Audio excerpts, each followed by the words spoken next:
பெண் கமாண்டோவை கணவர் டம்புல்ஸால் அடித்து கொலை செய்துள்ளார்.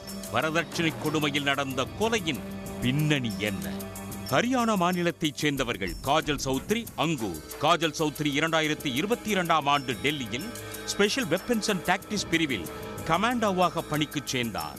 அங்கூர் பாதுகாப்பு அமைச்சகத்தில் எழுத்தராக பணியாற்றி வந்தார். இவர்கள் இருவரும் காதலித்து வந்த நிலையில் 2023ஆம் ஆண்டு திருமணம் செய்து கொண்டனர். இந்த தம்பதிக்கு 1.5 வயதில் ஆண் குழந்தை உள்ளது. இந்த நிலையில் காஜல் 4 மாத கர்ப்பமாக இருந்துள்ளார்.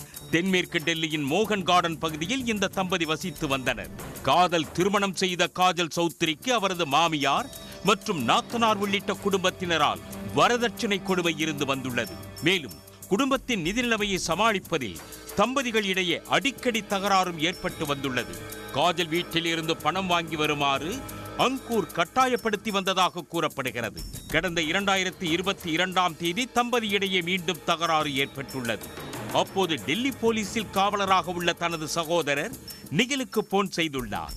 போன் பேசிக் கொண்டிருந்த போது அங்கூர் மனைவியை கதவில் தள்ளி தாக்கி உள்ளார். மேலும் டம்புல்ஸால் பலமாக தலையில் தாக்கி உள்ளார்.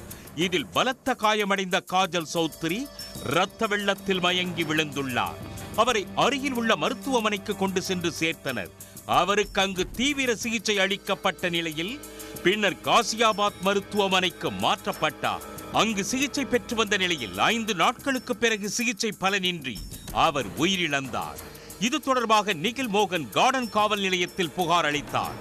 ஏற்கனவே கொலை முயற்சி வழக்காக பதிவு செய்யப்பட்டிருந்த நிலையில் கொலை வழக்காக மாற்றி அங்கூரை போலீசார் கைது செய்து விசாரணை நடத்தி வருகின்றனர். டெல்லியில் பணியாற்றி வந்த பெண் கமாண்டோ கணவரால் டம்புல்ஸால் அடித்து கொல்லப்பட்ட சம்பவம் பெரும் பரபரப்பை ஏற்படுத்தியுள்ளது.